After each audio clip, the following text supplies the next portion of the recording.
Assalamualaikum warahmatullahi wabarakatuh. Pada pertemuan kedua kali ini kita akan membahas mengenai array dan struct variable. Di sini ada materi banyak ya. Kita akan singkat aja. Di sini ada array atau merupakan kumpulan data bertipe sama yang disimpan dalam variabel. Ini merupakan inisialisasi variabel ya dari Go, nama variabel array, nama domainnya seperti itu.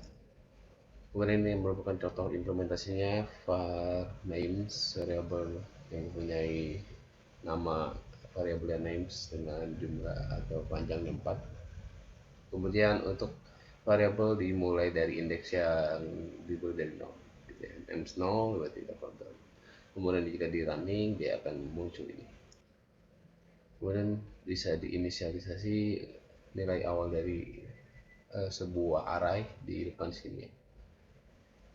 Kemudian juga bisa memberikan nilai awal ya, inisialisasi awal dari account, trade, dan memberikan malam. Selanjutnya untuk mengoperasinya bisa pakai fmt.py. Selanjutnya, oke, kita masuk ke inisialisasi nilai awal array tanpa jumlah elemen. Di sini di kolom kalian bisa tidak usah melakukan jumlah seberapa banyak dari array yang kalian mau. Kalian cukup tuliskan kurung, kemudian kurung siku titik-titik kurung. Nanti si goling ini akan bisa mengidentifikasi dari isi dari string yang kan string itu datanya, isi dari string yang isi dari array yang sudah kalian buat gitu ya, lihat dari isi dari sini. Nah, akan muncul seperti ini, apel anggur camping strawberry, kemudian jumlah elemennya adalah 4. Kita masuk ke array multidimensi, array yang tiap elemennya juga berupa array dan bisa seterusnya tergantung seberapa kedalaman dimensinya. Kemudian cara pendeklarasian array seperti ini contohnya. Nomor 1, 2, 3 int, 3 int 323, 3 int 345. Kemudian numbers 2, 2, 3 int, 32, 345. Kemudian untuk matkul 2, 3 string ani, nina, imam, koma, AP1, PP3. Ya, di antara numbers 1 dan numbers 2 atau matkul itu sama-sama memiliki elemen yang serupa atau mirip.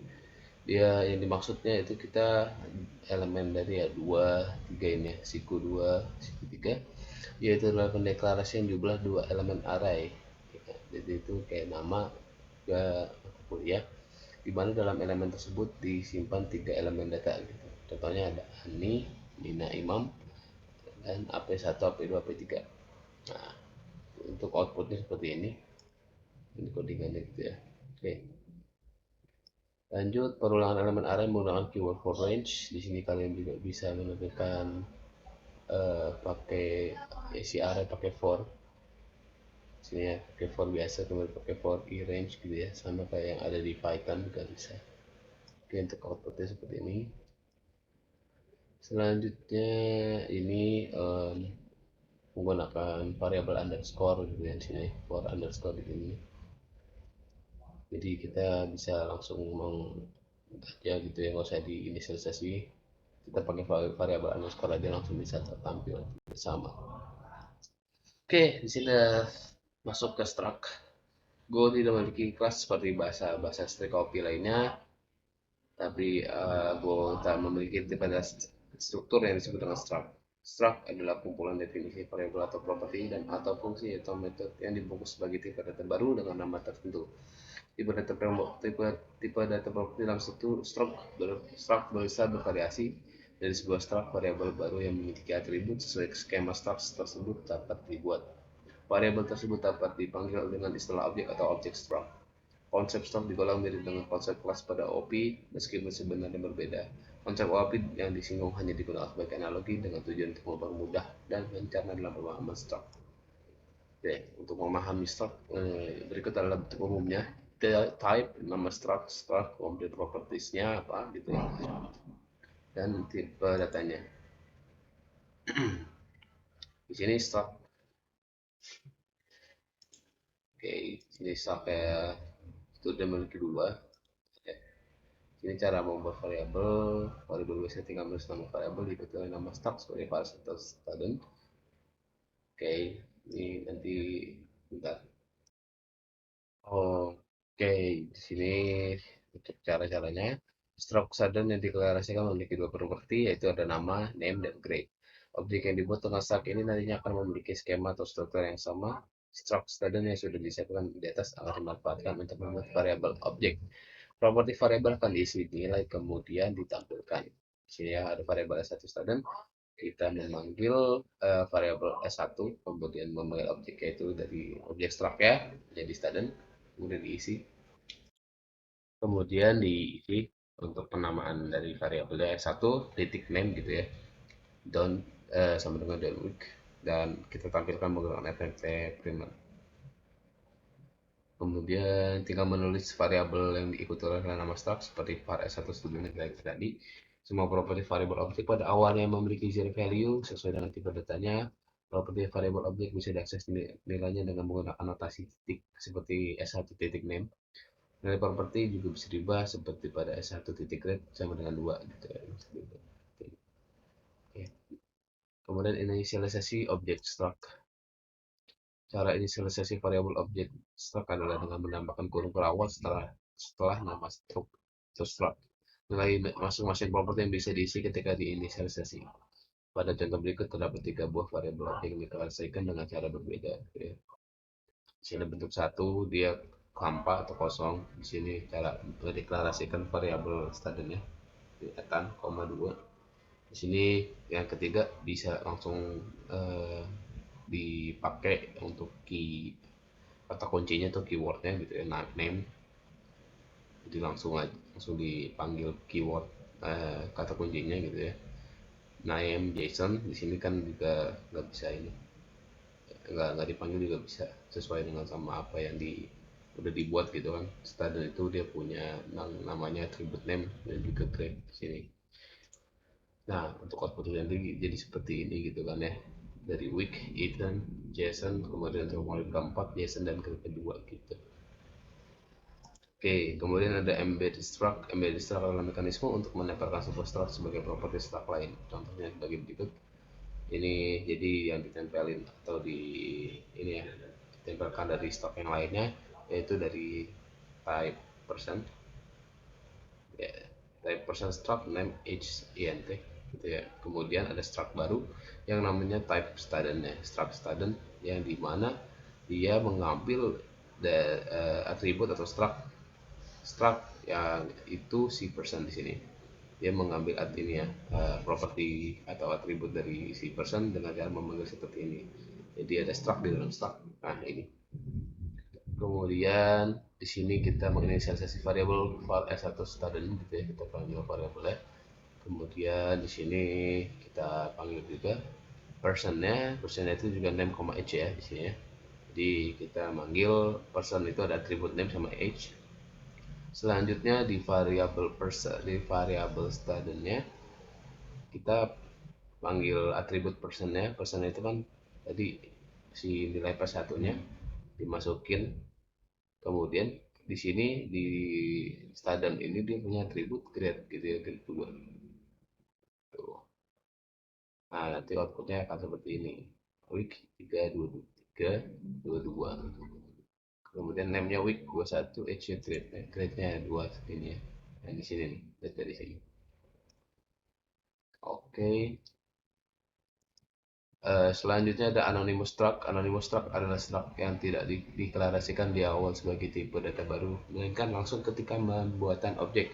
Teknik ini cukup efisien untuk membuat variabel objek yang structnya hanya dipakai sekali. Pada contoh berikut terdapat dua cara melakukan anonymous struct, yaitu tanpa pengisian properti. Di sini var s1 struct person grade int. Kemudian untuk yang kedua ada pengisian propertinya gitu ya, kita langsung isi jadi person titik 2. Person itu dia punya name sama age gitu ya, week sama 21. Kemudian si grade nya kita isi grade 2 gitu ya. Jadi kan ini merupakan salah satu contoh anonymous struct gitu ya.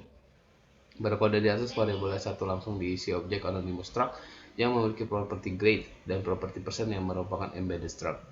Salah satu aturan yang perlu diingat dalam pembuatan anonymous struct adalah deklarasi harus diikuti dengan inisialisasi. Bisa dilihat pada S1 setelah dideklarasikan struktur struct terdapat kode awal untuk inisialisasi objek meskipun nilai tidak diisikan di awal, kode awal harus tetap diisi kayak gitu. Nah, karena kita tidak pakai property grid gitu kan ya, properti si ini person dan ketika nggak diisi, kita tetap harus nulis ini. Oke, kemudian yang masuk ke nested struct. Nested struct adalah anonymous struct yang di-embed ke sebuah struct. Deklarasinya langsung di dalam struct yang melakukan embedded. Berikut merupakan contohnya gitu ya. Jadi ada struct yang embedded ada yang nempel di dalam struct yang bercabang ya. Nested gitu ya. Student struct, kemudian ada struct lagi person, kemudian isi person ini ada grade juga hobbies gitu ya. Teknik ini bisa digunakan di coding data JSON yang nanti akan dipelajari di minggu ketiga. Yang struktur data cukup kompleks dengan proses decode yang hanya sekali. Oke, kita masuk ke bagian pointer. Pointer adalah reference atau alamat memori variabel. Variabel pointer adalah variabel yang berisi dari alamat suatu memori, dari suatu nilai. Sebagai contoh, sebuah variabel bertipe integer memiliki nilai 4. Maka yang dimaksud pointer adalah alamat memori di mana nilai 4 disimpan, tetapi bukan nilai 4 itu sendiri. Variabel yang memiliki reference atau alamat pointer yang sama saling berhubungan satu sama lain dan nilainya pasti sama. Ketika ada perubahan nilai, maka hal tersebut akan memberikan efek kepada variabel lain yang memiliki referensi sama. Perubahan tersebut dilihat dari nilainya yang juga ikut berubah. Kemudian ada variabel bertipe pointer ditandai dengan adanya tanda asterisk atau tanda bintang tepat sebelum penulisan tipe data deklarasi variabel. Bentuk umum dari pendeklarasian pointer yaitu var, nama variabel, tanda bintang, kemudian tipe data. Kemudian untuk nilai default pointer adalah nil atau kosong. Variabel pointer tidak bisa menampung nilai yang bukan pointer, dan sebaliknya variabel biasa tidak bisa menampung nilai pointer. Ada dua hal yang penting untuk mengenai pointer. Yang pertama, variabel biasa dapat diambil nilai pointernya dengan cara menambahkan tanda ampersand atau tanda dan tepat sebelum nama variabel. Metode ini disebut dengan referencing. Kemudian sebaliknya, nilai asli variabel pointer juga bisa diambil dengan cara menambahkan tanda asterisk tepat sebelum nama variabel. Metode ini disebut dengan referencing.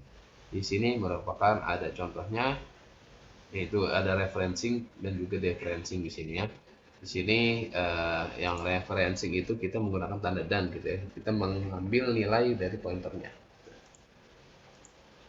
Variabel number B dideklarasikan bertipe pointer int dengan nilai awal adalah referensi dari variabel number A, maksudnya referensi ini. Bisa dilihat dari sintaks ini ya, number B pointer int sama dengan referensi number A. Dengan ini variabel number A dan number B menampung data dengan referensi alamat memori yang sama.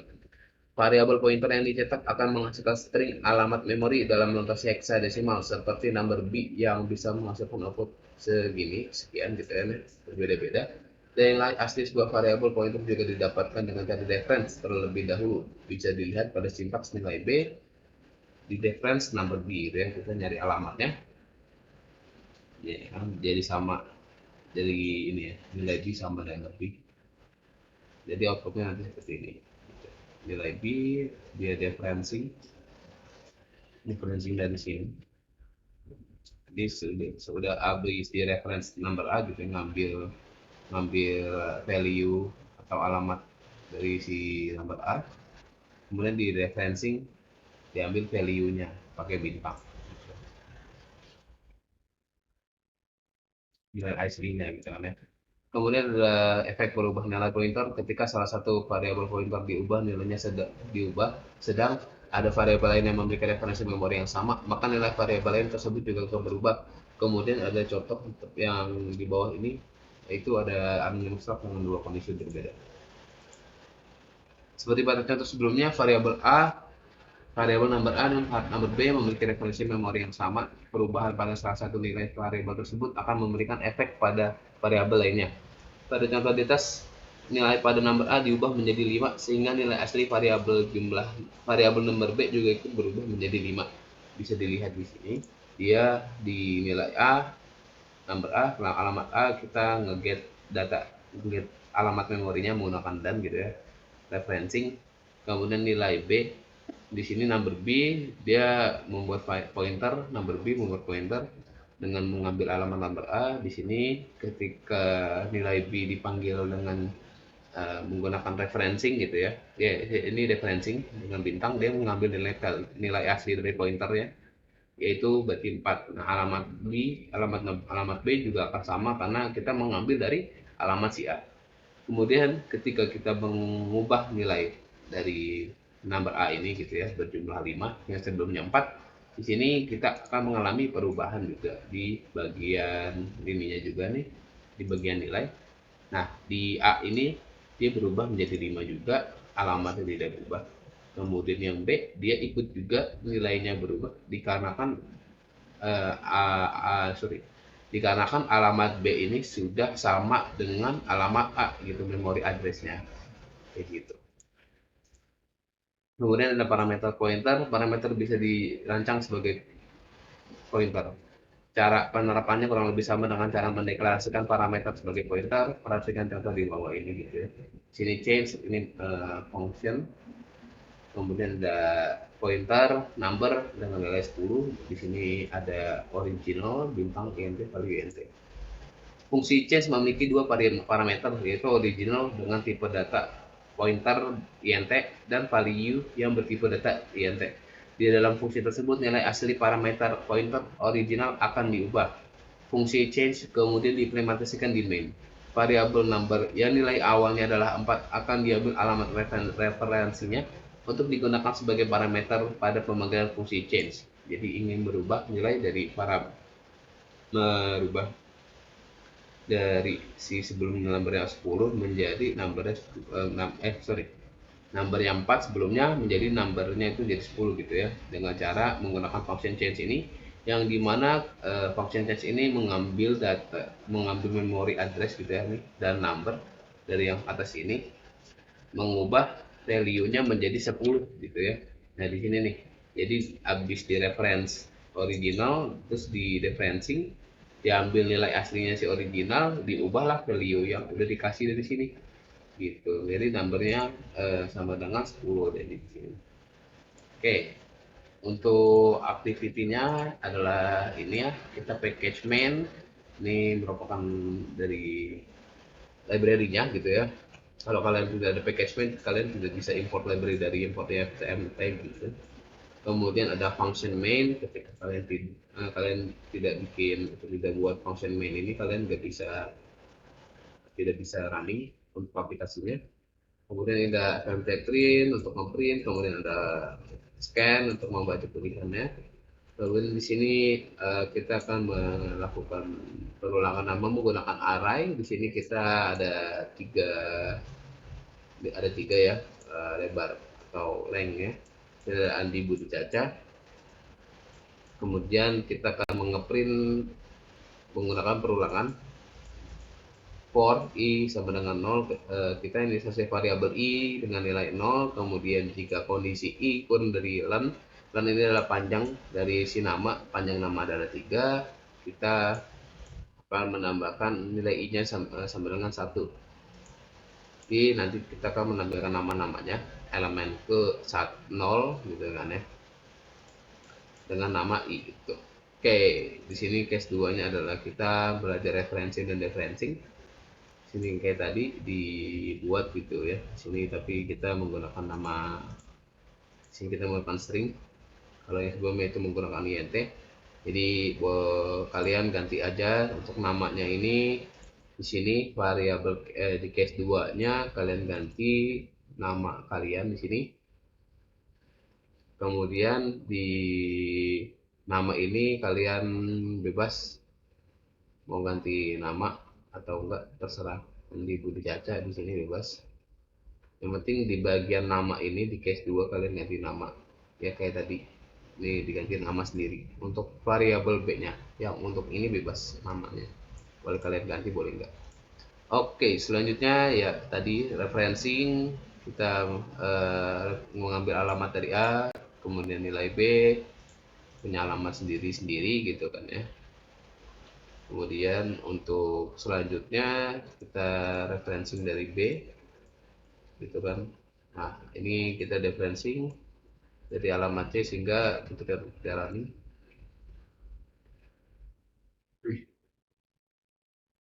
ya perulangan lama. Nah ini kita kan muncul elemen ke 0, 1 dan 2 dan 3. Oke. Oke, di sini ya bisa dilihat alamat A dia 6032, alamat C dia sama ya, alamat C itu dia 6030 juga. Nah di sini nilai C-nya itu kita ngambil value dari si nilai B gitu ya, alamatnya gitu ya, dari sini namanya Fajar. Nah di sini juga nilai C-nya namanya juga Fajar juga karena mengambil referensi alamat memori yang sama, kemudian di differencing, diubah atau diambil nilai dari alamatnya aslinya itu berapa, ini namanya Fajar ya.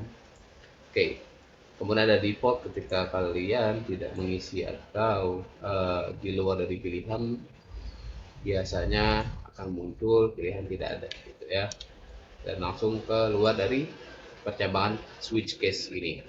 Oke, mungkin sekian untuk pertemuan pada hari ini, kurang lebihnya mohon maaf. Wassalamualaikum warahmatullahi wabarakatuh. Ya, ini mungkin screenshot dulu.